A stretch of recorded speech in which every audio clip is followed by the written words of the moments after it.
you listen, you take a lesson from the dead.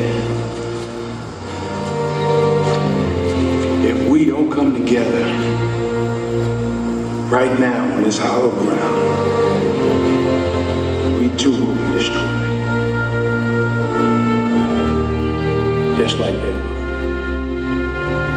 I don't care if you like each other or not, but you will respect each other. And maybe even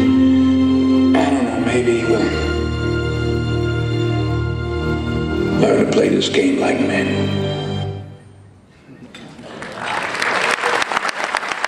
Ladies and gentlemen, let's please welcome the real Coach Herman Boone.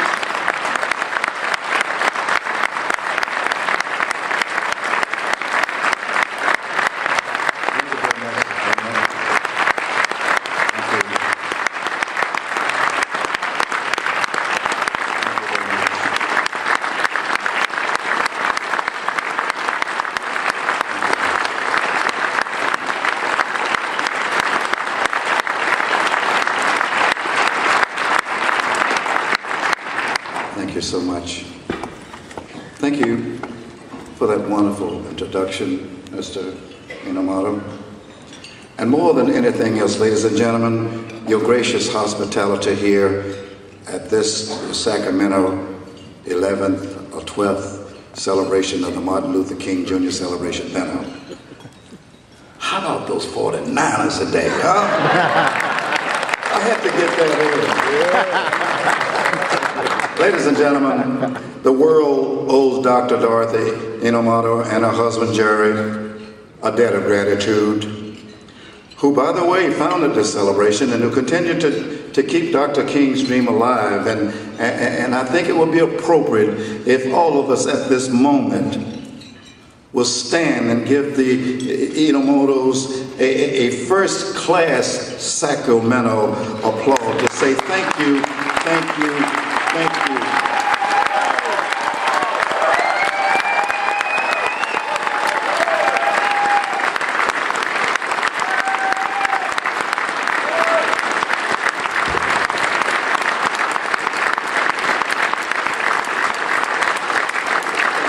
Now that's first class. I'm told that Dr. Inomoto, Dorothy Inomoto, was a classmate and close friend of Dr. King. And by the way, they shared co-valedictorian honors at Booker T. Washington High School in Atlanta. So good evening, ladies and gentlemen, and thank you all for taking the time out from your busy schedule to come out this evening to celebrate and honor a man whose unparalleled contributions have shaken and saved the world. Let me welcome all of our local state officials, especially Congresswoman Doris Matsu and Sacramento Mayor Kevin Johnson, and all of the other officials. And if I've left anybody out, please believe me, it's a mistake of the head and not the heart. After all, I'm from Williamston, North Carolina, you know. I know you like that, Gladys. Your presence here this evening is an indication of your commitment to keep Dr. King's dream alive. And again, I cannot begin to thank all of you enough for your presence this evening, especially to some of my very special friends from my homeland in North Carolina. Friends I've loved and cherished for years, and give me the opportunity, ladies and gentlemen, to introduce to some of you and present to some of you some incredible people who have been a part of my life and the life being a part of the upbringing and the teaching of Dr. King for years. Please welcome my friend for over 50 years, Mrs. Mary Gladys Brinkley, her daughter Cassandra Jennings, and her husband Rick Jennings, Rosa Gray, Jim Caldwell if he's here, Jesse Lee Suggs, the only person I know that's comparable to our mayor on the basketball court, and my classmate who helped me across the street, Billy Ellison. Ladies and gentlemen, please welcome my friends there.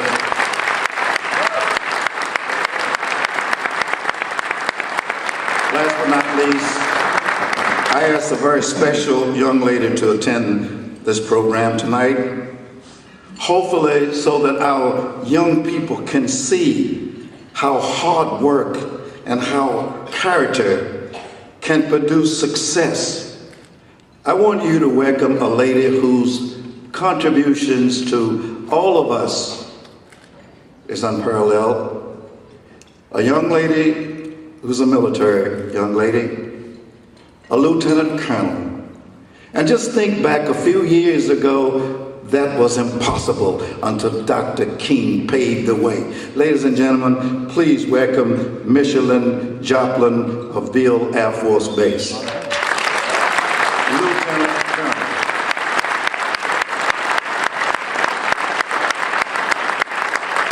My name is Coach Boone, and by now many of you know me as a real inspiration of that blockbuster movie, Remember the Titans, starring, and he told me night before last to tell you, two-time Academy Award winner. I asked Denzel if he would join me here tonight since his son plays for the Sacramento Mountain Lions, I believe. And he said to tell you that he was awfully sorry that time did not permit him to show up with me tonight. But his wife, Pauletta, was overheard over the phone, said, tell those wonderful people at this celebration, Coach, that she too is sorry that Denzel could not come. One, you better be glad you got me, I'm cheaper. Two, you better be glad you got me because you got the only one that's better looking than Denzel anyway. I don't know if anybody out there believes that, but if you do, maybe you belong over in Modesto.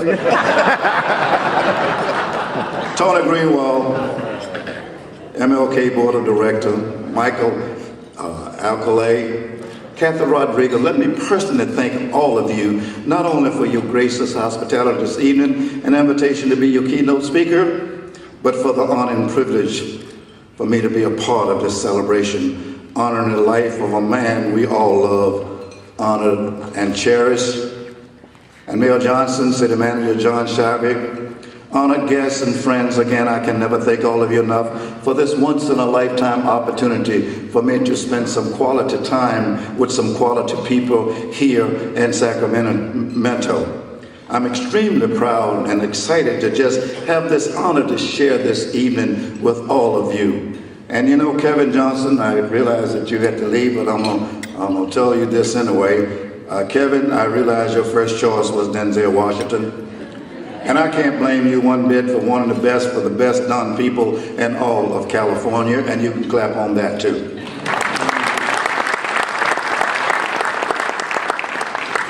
I hope nobody out there believes what I said previously about Denzel. And ladies and gentlemen, I realize this program today and all of this month is a very serious program. And I truly appreciate your sense of humor.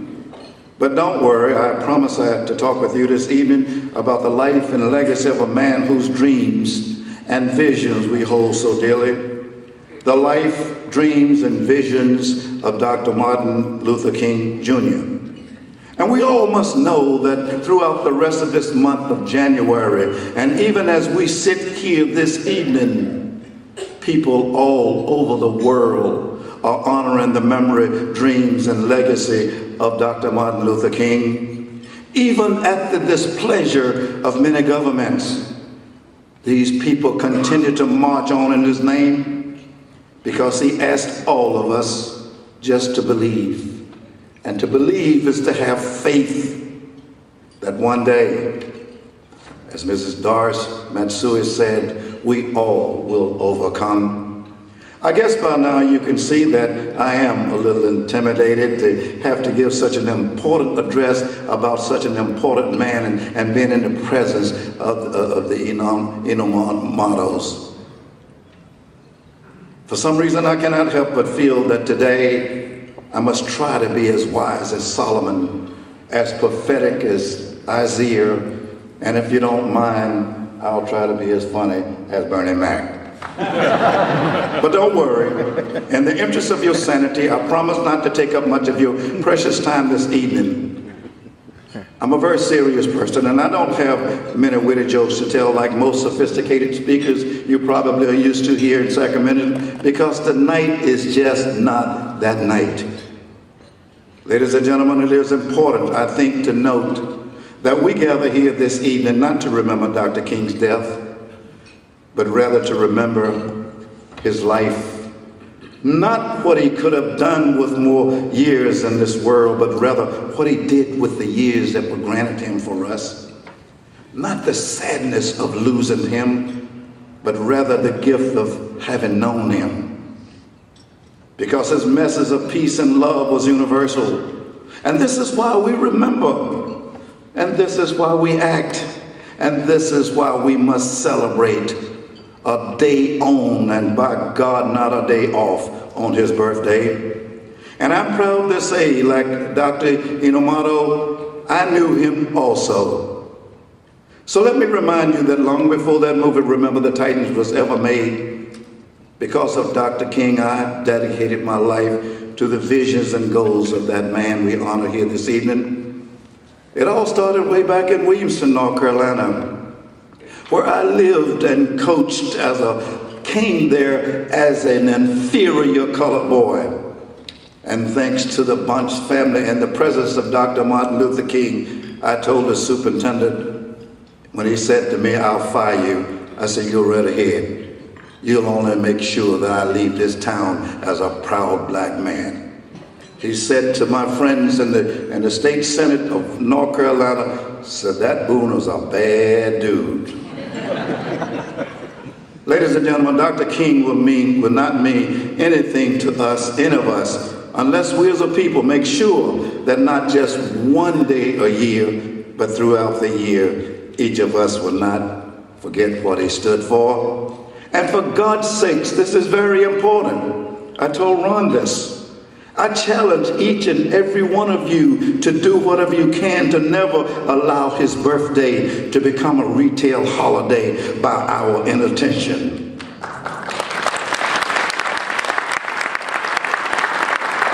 Dr. King's birthday is the only day in America that does not come with a retail connotation. So how then can we keep his dreams alive?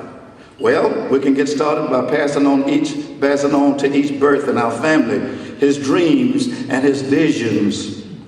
You know, I'm very serious about this. Many of us out there today teach, lift every voice and sing to our children. But do we demand that our school systems teach Dr. Martin Luther King's letter from the Birmingham jail? This is a masterpiece, far better than anything that Shakespeare has ever written. It is far better than anything that Keith or Shelley has ever written. How many of you have read it? If not you, then who? If not now, then when? We can stand here all evening and remind ourselves that Dr. King was born January 15, 1929 in Atlanta, Georgia. And of course, we know that, don't we? But did you know that his name at birth was not Martin? His name was Michael King Jr., after his father, Michael King Sr. His father changed their names to Martin Luther King Sr. and Jr. when Martin was just 5 years old. We know that while in high school, along with Mrs. Inomato, Martin did so well that he skipped both the 9th and 12th grade. Did he leave you behind? I hope not. And he entered Morehouse College at the age of 15. While at Morehouse, Dr. King became an admirer of Dr. Benjamin E. Mead, the president of Morehouse, and he was also a well-known scholar of black religion. We know that while in Boston, he met the beautiful Coretta Scott of Marion, Alabama, a music student who became the absolute love of his life. They were married in 1953 and became the proud parents of 4 children, Yolanda, Dexter, Martin, and Bernice. But we know that also, don't we? But did you know that history tells us that because of a little tired lady named Rosa Parks, who one day refused to give up her seat on the bus to a white man. And this act led not only to Dr. King's involvement in the civil rights movement, But ladies and gentlemen, this brave act by this little frail lady became the sole foundation for every civil rights law that's ever been written in America to the day. Yes.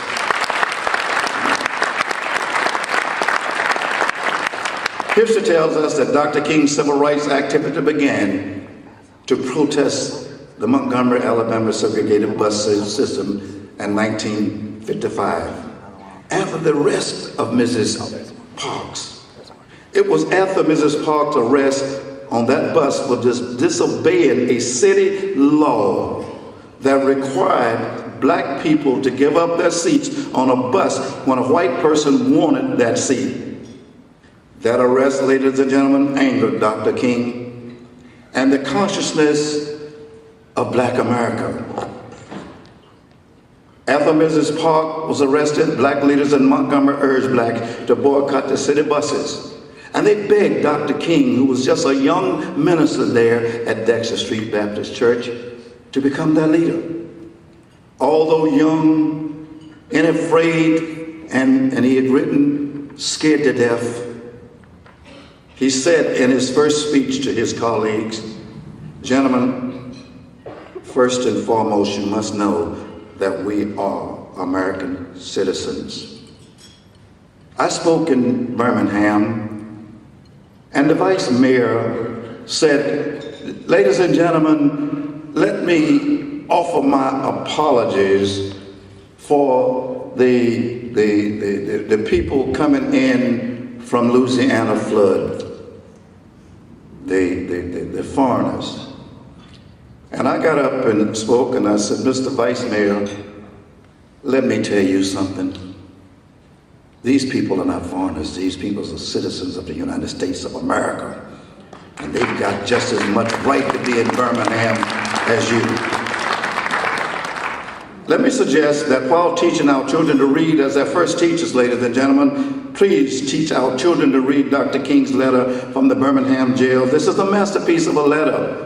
And this letter was written to the white ministers of Birmingham by Dr. King and was written on paper bags, outdated magazines, napkins, and anything else left on the floor by former inmates of that cell, and anything that could be smuggled into Dr. King, he wrote this masterpiece on.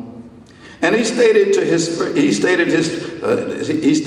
famous letter, started his famous letter to the white members of Birmingham by saying, and I quote, "Gentlemen, while confined here in the Birmingham jail, I came across your recent letter to me calling my present activities here unwise and untimely. Gentlemen, seldom do I pause to answer criticism of work and ideas, because if I stop to answer all of the criticism of me that cross my desk, my secretary would have little time for anything other than correspondence in the course of a day, and I would have no time for the constructive work of the Lord. But gentlemen, since I feel that you are men of genuine goodwill, and your criticisms are sincerely set forth, I will try to answer your statement and what I hope will be patient and reasonable terms as a clergyman. You asked in your letter, gentlemen, why am I here in Birmingham? You must know, honored clergymen, that I'm in Birmingham because injustice is here in Birmingham. And just as the prophet of the 8th century BC left their village and carried that thus said the Lord far beyond the boundaries of their hometown.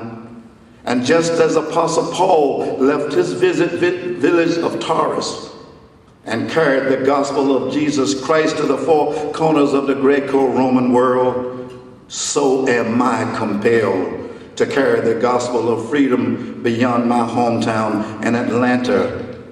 He further said, like Paul, I must constantly respond to the Macedonian call for aid.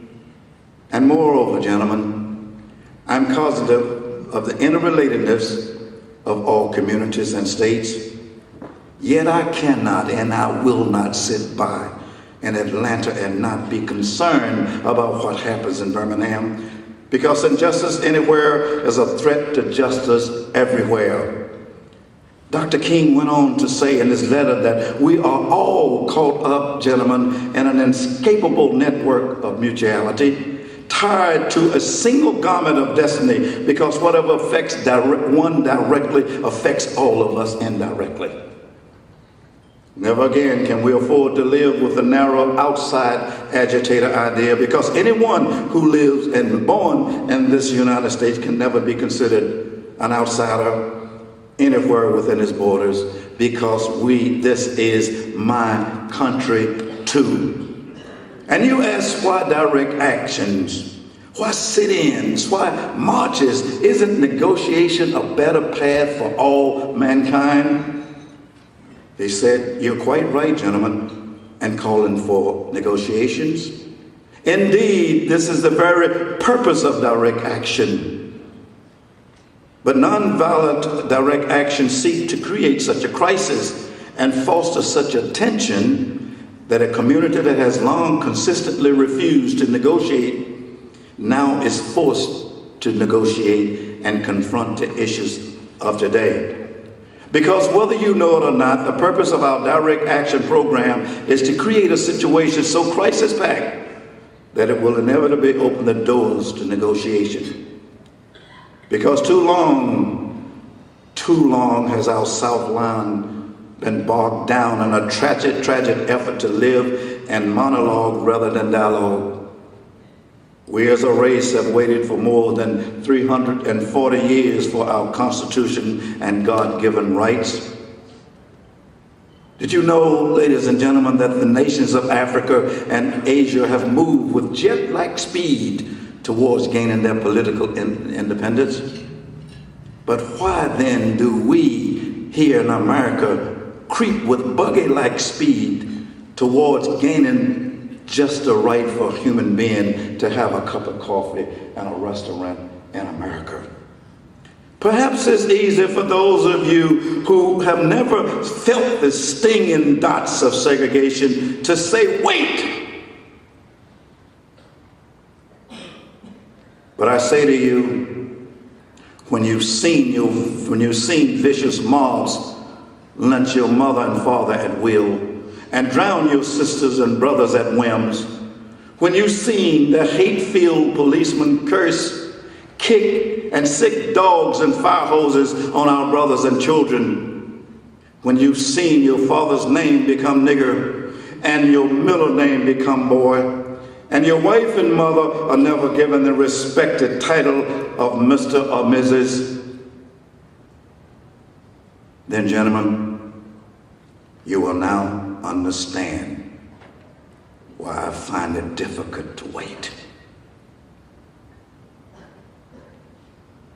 The night before he was shot to death in Memphis, Tennessee, he said to the people of Memphis, people, we've come to the hallowed spot to remind America of the fierce urgency of the now, not wait.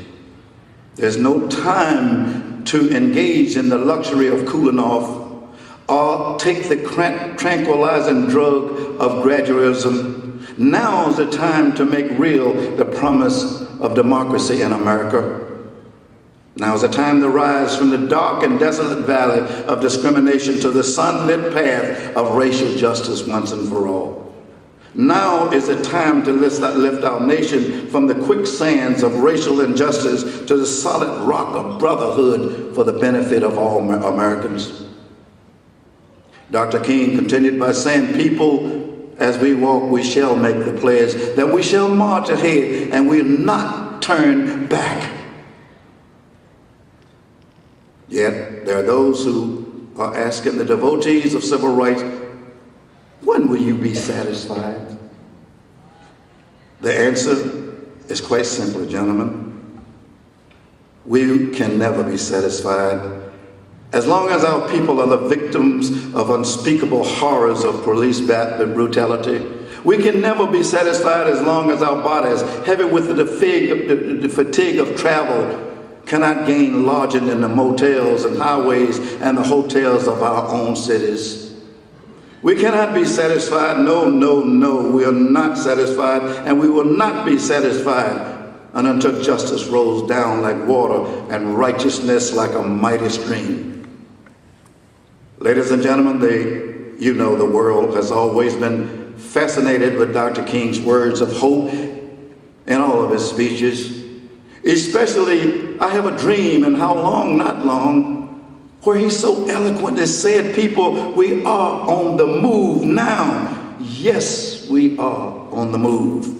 No wave of racism can and will stop us now.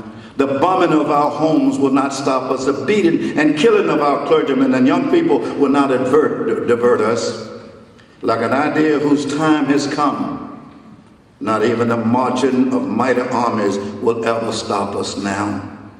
So let us march on against segregated, poor schools and housing until every ghetto and social economic depression dissolves, and until blacks, whites, Latinos, Asians, Jews, and Gentiles alike, and Native Americans can live side by side in peace in this world. Talk to Michelle Reed Johnson,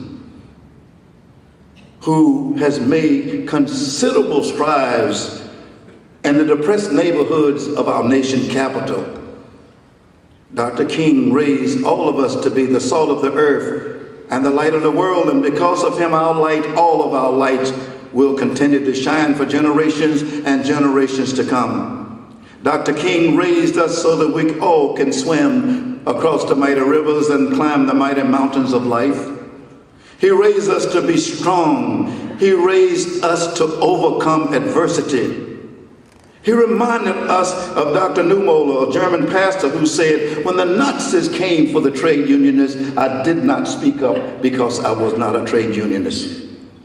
Then the next day, the Nazis came for the Catholics, and I did not speak up because I was not a Catholic. Then the next day, the Nazis came for the Jews, and I did not speak out because I was not a Jew. Then the next day, the Nazis came for me. And as I looked around, there was no one left to speak up and speak out. This is why I, in 1963, a young teacher in Williamson, North Carolina, when my football team walked off the field to march for their right to have a cup of coffee, I went with them. I spoke up and I raised my hand with the help of God. He raised us to be strong. He raised us to be strong, proud black people. And I wonder what Dr. King would say to us if he were to appear here this evening. I think I know. I think he would say that people, we did a great job in some things, and not so good a job in others. And I know he would say to all of us that I did not live and die to see the American family destroyed. He would say that I did not live and die to see 13-year-old boys get their hands on automatic weapons and gun down 9-year-old children for kicks.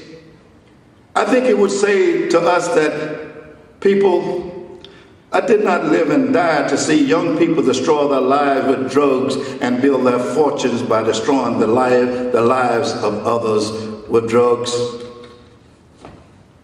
Yes, I fought for freedom, but not for the freedom of people to kill each other with reckless abandon in our streets of California, New York, Philadelphia, and Washington, D.C.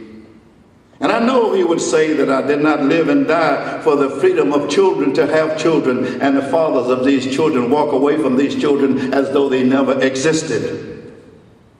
And I know that he would tell us all that I fought for people that have the right to work, but not the right to have whole communities and people abandoned without jobs and hopes relocate to foreign countries, leaving our communities desolate and without health care and with crime, where there are more of our African American young men locked up in Americans' jails that are enrolled in every college and university in America. This, ladies and gentlemen, is not what I lived and died for. I must close But before I do, let me remind you that we must continue to live the dream and honor the work and visions of Dr. Martin Luther King. And to do this, we all must act now to give our children a future. We all must act now to take away their guns and give them books. We all must act now to take away their despair and give them hope. We must, by the content of our character, so that our children will have permission to win. There's nothing wrong with winning, is it, Ricky? Winning is a part of America's culture. How many of you out there this morning, raise your hand, told your children, don't forget to come in second today, guys? We must act now to reveal our families and neighborhoods and our communities, or all of us will perish off the face of the earth. Lastly, we must demand that our children, and this is very important, we must all demand that our children pull their pants up from way below their below so that they can take their rightful place in the senior management of their country.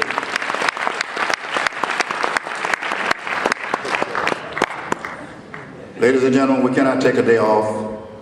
We must do this because this was his dream. This is why you're here today. You're here to remember his dreams. Act on his dreams. Because his dreams do not come with an expiration date. The mottos teach you that every single day. We're here for the future of our children because our children will replace us. And if we do the things that Dr. King asked us to do, then and only then will our children have permission to win and succeed. But many people don't know what success is. Success is only a word that comes in front of hard work in a dictionary. How do you think this black lady became Lieutenant Colonel of the United States Air Force of America? You think anybody gave it to her because she was black? Absolutely not. She fought and her way through all kinds of adversity. And I used to tell the Titans, and I'm going to close on this, I said I didn't have any witty jokes to tell. But I found that I couldn't make them do anything. But I lowered their inhibition by telling them stories. I said, there's this story of this blind man walking down the street with a seeing eye dog. And for some reason, this dog took this man across the street against the light.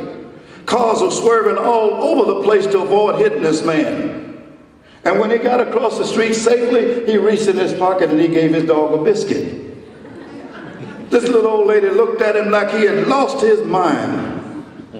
She couldn't help it anymore. She walked up to him and said, "Sir, I don't mean any harm, but that dog took you across the light and almost got you killed. That dog took you through all kinds of adversity. Why would you reward that dog?" The blind man patiently listened. He said, "Ma'am, I don't mean no harm, but I didn't reward my dog when I gave him that biscuit. I only gave him that biscuit to find out where his head is so I could kick him dead in his hind part."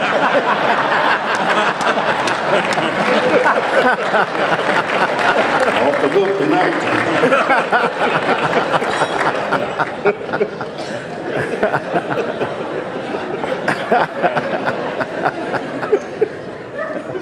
Gotta get out of here. Ladies and gentlemen, Dr. King loved music, especially gospel. But then there's one song he loved a great deal. Not so much the rhythm, but the lyrics written by Frank Sinatra.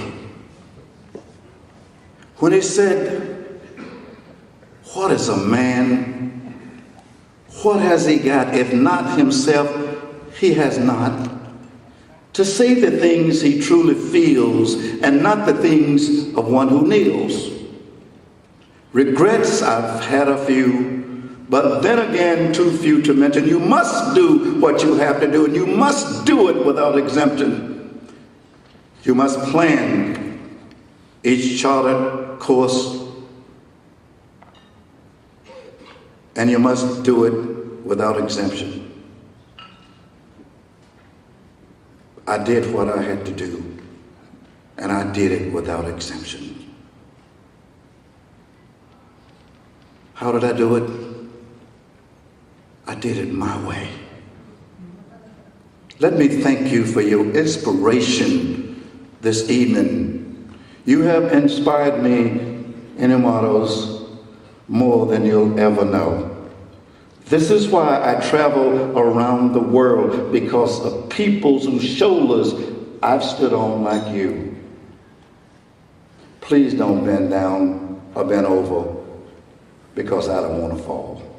Thank you, and God bless you.